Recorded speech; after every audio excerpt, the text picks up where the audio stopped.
Like you and it's Dododoyobi. Today is January 18th, 2025, here in Pacifica, California, 12 miles south of San Francisco, MedakaMetal style, 43 to 56, that is 6 to 13 degrees Celsius.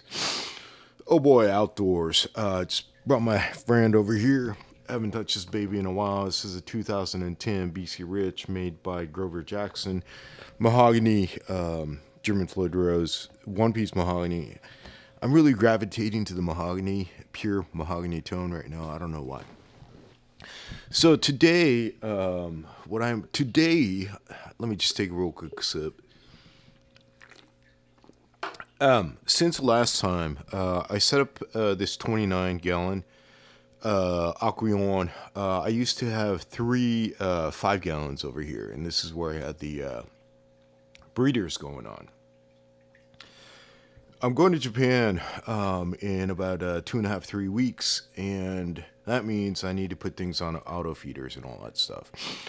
And at the same time, I can't do any water changes. Indoors, I do water changes once a week. I do about probably like 25 to 40% water change every week. Medakas are like, they're super strong and healthy outdoors and all that, but when you bring them in, because of the lack of the real actually UV sunlight and all that, I have more difficulties indoors. So one of the things that I try to do is I try to do water changes every week. As you can see, I have all these sponge filters going on. I do have the aeration a little bit stronger just because I want the beneficial bacteria to be able to deal with the amount of population I have over in here. A lot of flow for the medakas, it's not actually good, just because in general in the wild in Japan, they do live in very turbulent, free little ponds and all that stuff. Basically rice fish, right? Rice ponds. But since these boys and girls are not able to live in the luxury where they're all out there in the nature with the natural sun, the vitamins that they get from the sun and all that, I have to create something where they are able to survive, especially when I'm going to be gone for about 3 weeks, 3 weeks without water changes, 3 weeks just on a timer auto feeder system, which there's nothing out there that that I could say this is the one. It's just what it is. It just spins based on the timer that you put on and all that. So to prepare, or whenever I do prepare for going for a longer time, for me going back to Japan for about 3.5 weeks, I get rid of all the smaller tanks and I just basically get the largest tanks that I have, 29s to 20, and I basically throw all of my medakas that I have indoors in these larger environments. More water, the more stable the water, the condition is, parameters tend to stay a little bit more, they don't fluctuate as much because you have more water volume. And obviously when you have a larger population, it's a different story because they'll poo more ammonia and all that stuff. So let me just take a real quick sip. By the way, this sip over here goes out to your Medaka Head Beer Fund donors. Fire Harp son, NH son, Nico Fish son, Mr. Andy Yilson, Lauren Marshall son, Nicola Cola son, and Rocky's Garage son. Let me just take a real quick sip. Man, Dom Arigato, thank you for all the beers, man. Every single day, every single time. Does the body good. Maybe not the body good, but the mentally healthy style. All right, so while I'm doing this, like, why are you mixing all this fish? Might be one of the questions. I could identify these at this point, so it's okay. Right now it's like winter time. They're completely room temperature. They're about like maybe like 15 to 18 degrees Celsius, which is like it's always below 65 over here inside. So I'm not worried about them trying to breed or whatever and all that stuff. So they're basically in a stage where they're just, living life, man, during the winter indoors. So my goal is to, while I'm gone, just trying to keep these boys and girls as healthy as possible. What I've been doing today or throughout the week is basically, since this one on the right hand side is a 29 gallon, it's a lot bigger, so I'm going to be able to put more fish over here. So I have a lot of the F1s and the Gen 1s that I have gotten eggs from. Not only that, I have all the babies that are not my breeding pairs, right? So what do I mean by that? That means by a lot of the ones you see over here, they're not desirable. If I could find where my baby is, a desirable breeding pair or desirable breeding male and female versus your I don't know, favorite one. It's different. Like this one over here as an example. If this baby will come up to the screen for me right here in the corner. I love this boy. I've never used this boy as a breeding or a male just because of the back. But the unique characteristics of this deformed male boy, this one is a Gen 1 metal riff, by the way. I love that, look. It's not what you would consider a beautiful, beautiful Medaka, but to me, this boy over here is my baby right here. I just love being greeted by this boy over here. Not that I don't like getting greeted by all these other Medakas, but there's all these favorites that stand out, and that boy right there is an example of, I would never use that boy as a breeding dad just because of the physical deformities. But I guess what I'm trying to say is, like this female right here, I love this female. Metal riff. But you see the hump? I've never used this girl as a mom, but I just love her. Just unique characteristics and the way she moves. And to me, she brings a big, huge smile on my face. And I don't know if it's focusing or whatnot, but what I'm trying to say is what you're going to end up using or utilizing to breed as your next generation Medakas versus what you really gravitate to because of some emotional connection based on the body type is different. And that's an important thing because certain ones that you love, you don't want to pass on to somebody else. You don't want them to just end up with that unique one and start breeding, and suddenly you have tons of deformed babies out there in the wild, and maybe that person will end up giving it to somebody else, or maybe they'll end up wanting to sell the offsprings, and it's just bad genetics. Bad genetics is not a good thing. So, although all these Medakas are equal, life is equal, like everybody, right? Like life is equal, regardless who you are, where you are. But for us, when we're in the hobby of keeping these Medakas and breeding them, you want to make sure that you really keep the genuine, pure, not just pure, but very non-deformed, per se, DNA going, so that down the line, people are going to end up with the best of the best lines and lineages, I guess. Take another real quick sip. I just hit record, so again, today I might not, like this one over here. Why is this baby over here in this tank over here on the right? right? Look, this is a red cliff. This is a Gen 1. But look at the gills. You see that? Short gills. Short gills are very common in Medaka, and that is something that will pass on to the next generation. Bad DNA will pass on a lot easier than the good, so you really want to look out for that too. So going back to where I was starting. So I have two tanks, right? I have a 29 and I have a 20. What I'm doing over here is I am starting to mix basically the parents, the F2s, Gen 2s, from their babies, which these guys are. They're offsprings from last season. I could quickly identify them.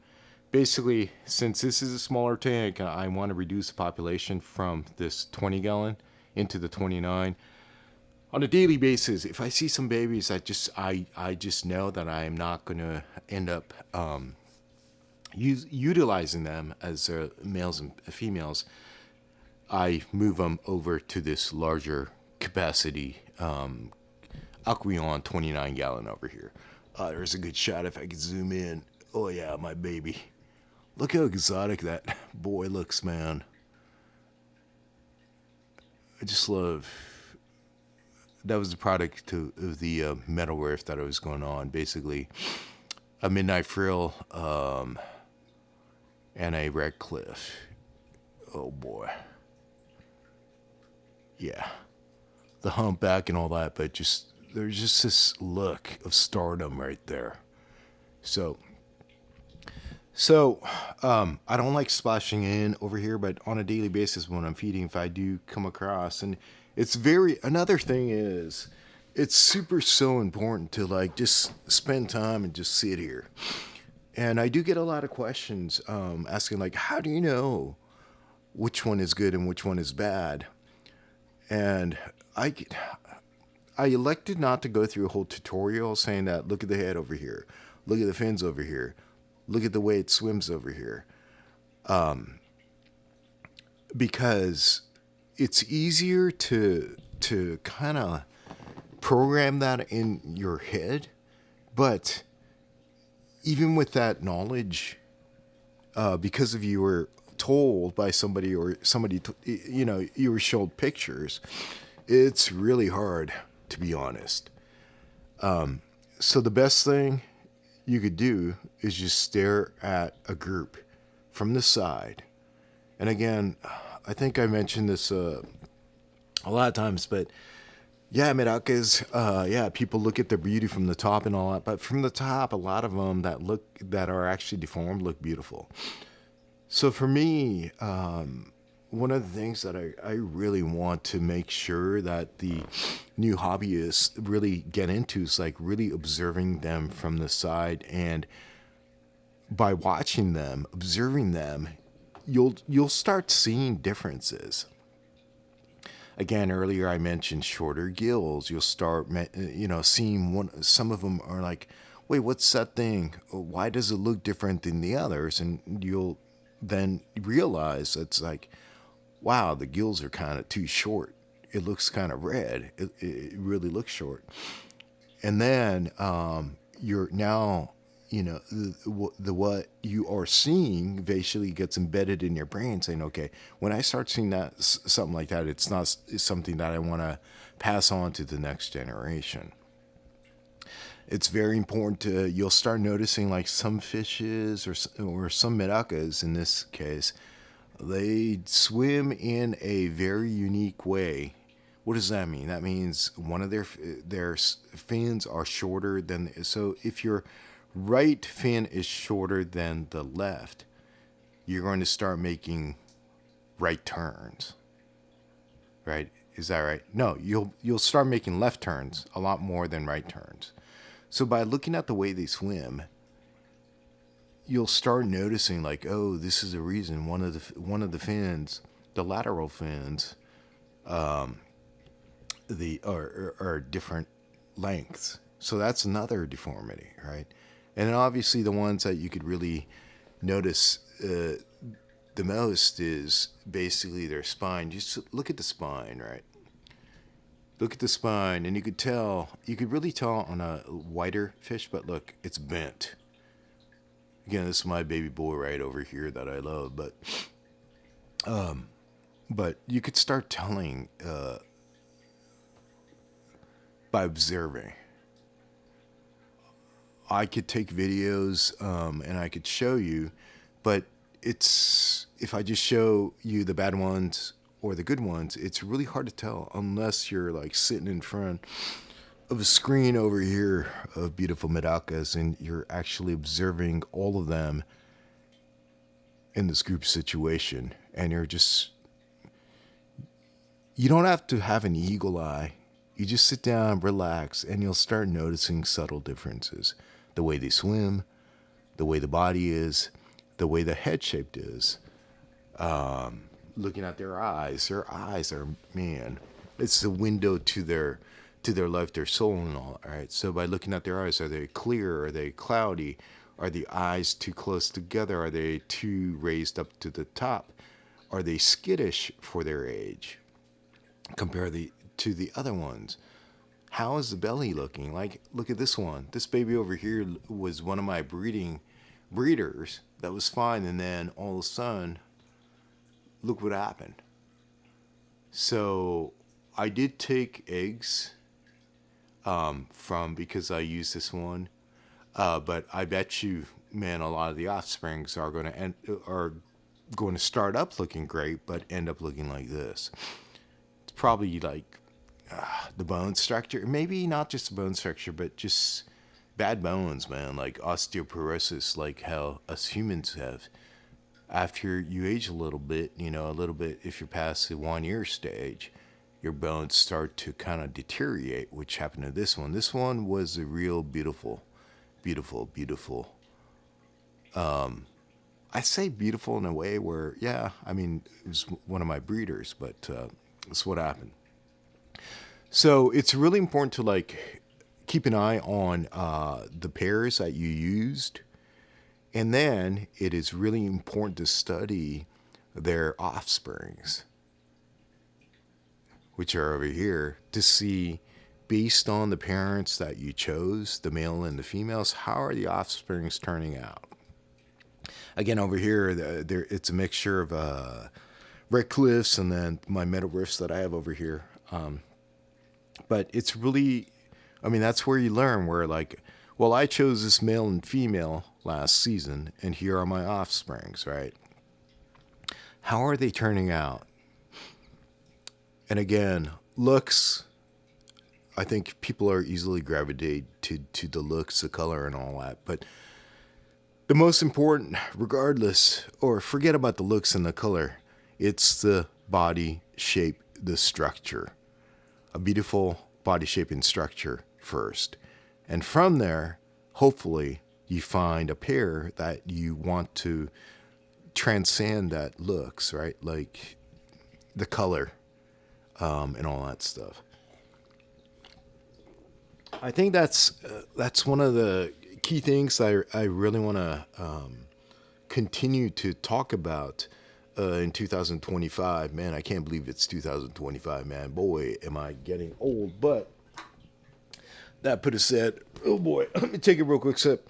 All right, all you Medaka heads, domo arigato, Fox Saki-san, Lindsay's Tank-san, Nino Franklin-san, Jan Nolta-san, Christian Aquino-san, Mr. Goldfinger's son. Whenever I say that, I keep on thinking about 777. Ooh, Niels Hansen-san, Mr. Ten-san, good local buddy, Cameron Kilmer-san, Icky's Aquatic-san, Les Dio-san, and Phil Kim-san. Ooh. The official Medaka heads. You can become a Medaka head too. How do you become a Medaka head? You just have to go to YouTube and hit the join button next to the subscribe button. I think it's like 99 cents to become an official, and then there's a beer fund donation. I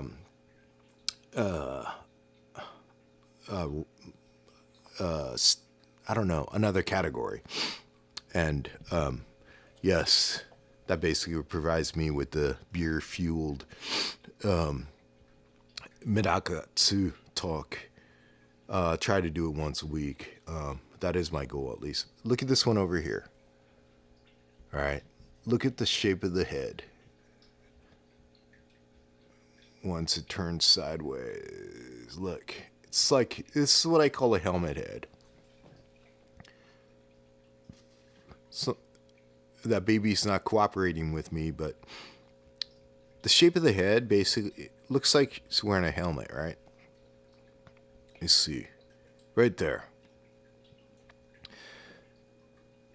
So that is not a defect. That is just the way the head is shaped. Is it desirable? It's not.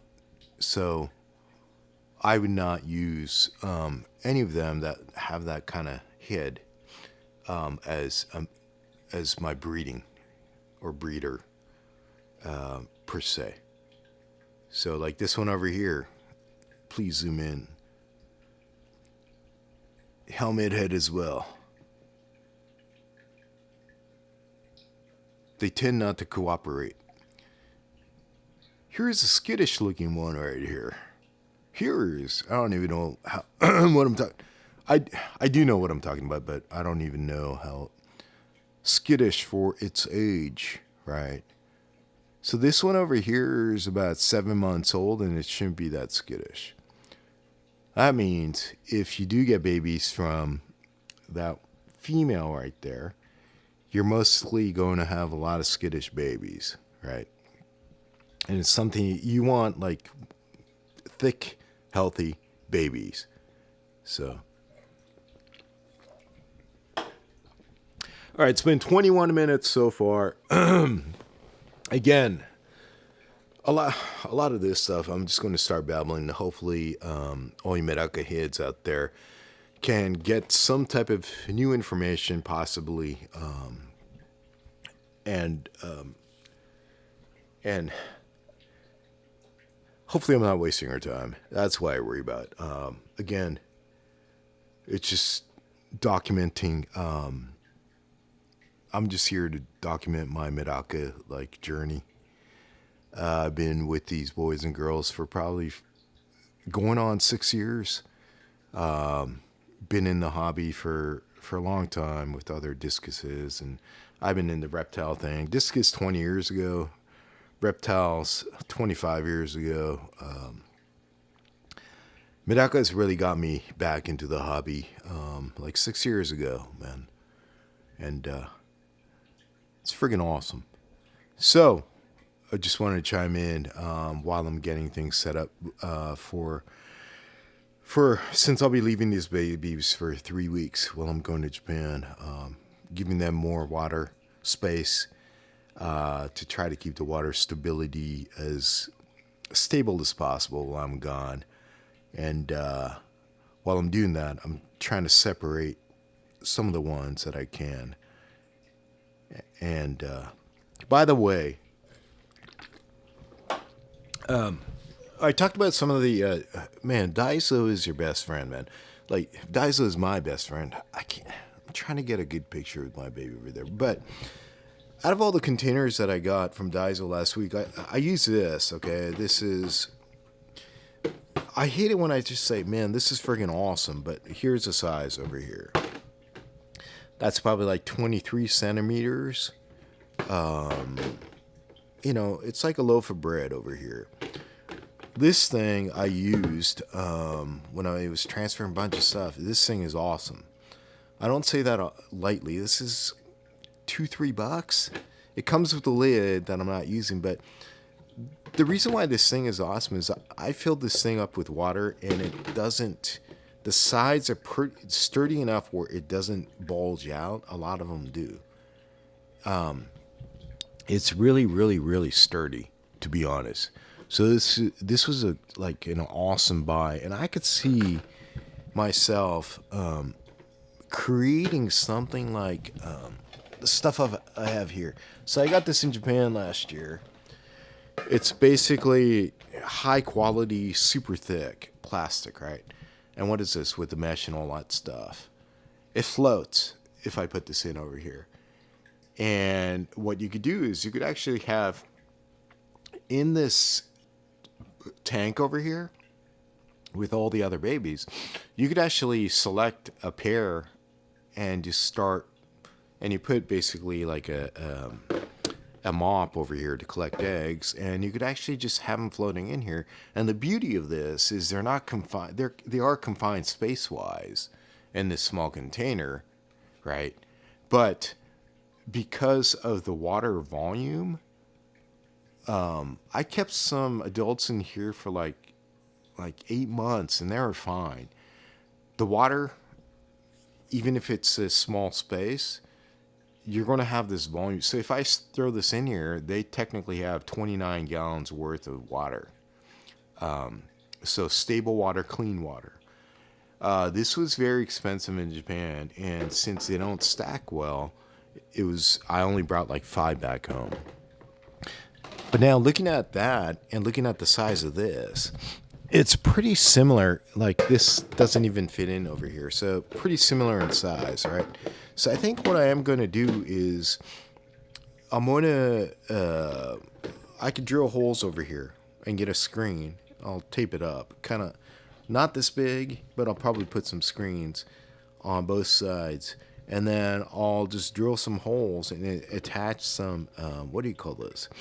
The pool noodle things, the floating things. And I could strap them on here, and I bet you it'll just like float like this.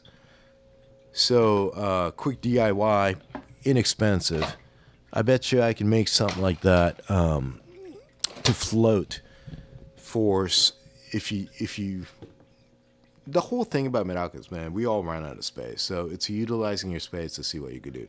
So I bet you I could just float something like this in here with a pair, a male and a female in here, and collect eggs, and be just fine. So I'll try that this coming season, since my outdoor situation after the raccoons and all that stuff is not. I'm not going to be set up to do stuff outdoors, just because I fear the raccoons coming back. I was going to cement the whole backyard and put like chain link enclosure for myself to walk in, where I would have the Medaka tubs and all that. But I got to get a car. Still, man, I hate saying man, but like I got to get a car. So once I'm back from Japan, I'll get a car. I need to get a car. So because my funds are going in that direction, I think I'm going to have to put the backyard on hold, and I will be trying to figure out what I'm going to do next spring and all that. So, all right, 27 minutes and 52 seconds. Oh, boy. If you're still listening to my gibberish, domo arigato. This one over here actually was one of my breeding males right there, this red cliff. Look at that.